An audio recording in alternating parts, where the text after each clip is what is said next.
Dulu gue benci banget sama janda, sekarang malah jadi janda. Di situ gue belajar nggak mau membenci sesuatu. Takutnya sesuatu yang gue benci itu jadi milik gue.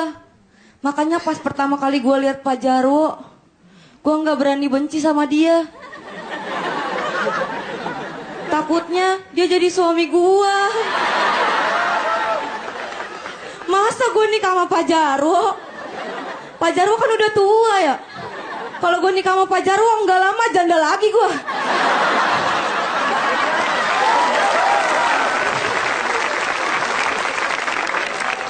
Teman-teman gue sering bilang, Mega lu mah enak janda, ngapain aja bebas gak ada yang larang. Yang ngomong kayak gini dia tuh udah punya suami. Kalau enak jadi janda kenapa lu gak jadi janda aja? Minta pisah lah sama suami lu. Kalau enggak suami lu buat gue. Bosen gue jadi janda beneran dah. Mana bentar lagi musim hujan. Biar ada yang bantuin ngangkat jemuran. Habis itu baru nyuci motor. Lagian jadi janda tuh nggak enak. Sering disalahin sama orang. Kalau ada janda nih dideketin sama cowok, janda ini nggak tahu kalau cowok ini tuh udah punya istri. Tapi kalau istrinya tahu pasti yang disalahin jandanya. Dilabrak. Janda buluk. Ngapain lu deketin laki gua? Apaan sih laki lu yang deketin gua?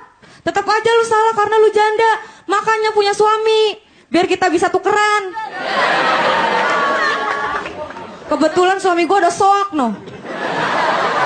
Ya maksud gue kenapa sih yang disalahin janda gitu? Padahal janda itu bukan keinginan kita, bukan cita-cita kita. Gue gak pernah waktu kecil ditanya nyokap gue, Mega udah gede mau jadi apa? Jadi janda mak. Pinter anak mama terusin cita-cita mama yang belum kesampaian ya. Gak gitu. Apalagi zaman sekarang banyak orang bilang janda itu perebut suami orang. Gue janda tapi gue gak ngerebut suami orang. Suami gue yang direbut sama janda. Gue jadi janda gara-gara janda. Emang kurang ajar tuh janda. Jadi susah gue belainnya.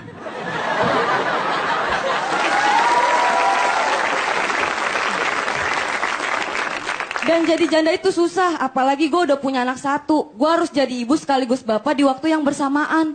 Pagi gue masak terus mandiin anak. Siang gue cari nafkah ngojek gue. Sore gue antar anak gue ngaji. Malam capek. Pas mau tidur Pak RT nelpon. Mega sini ke pos ronda ayo main gaple. Main gaple gue. Dan di rumah tuh apa-apa jadi harus gue gitu. Lampu putus gue yang ganti. Genteng bocor gue yang manjat. Maling masuk ke rumah gue yang gebukin. Syukurin lo digebukin janda. Tapi gue tetap bersyukur karena minggu kemarin gue dapat duit 900.000 dari Soimah ya. Pada mau nggak lu 900.000? Makanya jadi janda. Gue bersyukur karena pekerjaan gue itu ojek online. Jarang-jarang gue megang duit segitu. Kemarin gue stand up cuma 5 menit dikasih 900.000. Kalau gue ngojek 5 menit baru manasin motor itu. Boro-boro dapet duit diomelin tetangga. Berisik banget janda pagi-pagi. Ya Allah. Dan karena gue cewek, kalau gue ngojek tuh banyak penumpang cowok yang duduknya nempel-nempel. Kan gak enak ya, terasa ada yang ganjel. Di hati.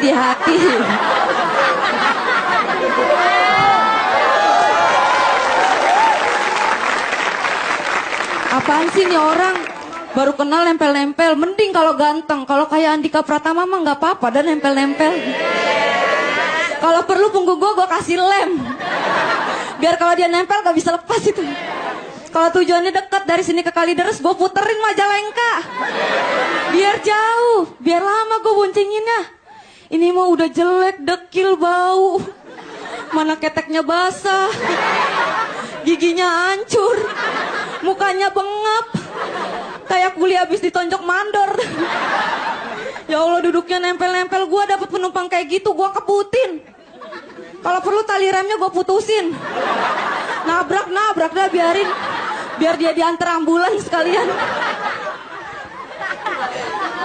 Kalau gue dapet penumpang kayak gitu lagi, pengen sekali-kali gue kerjain.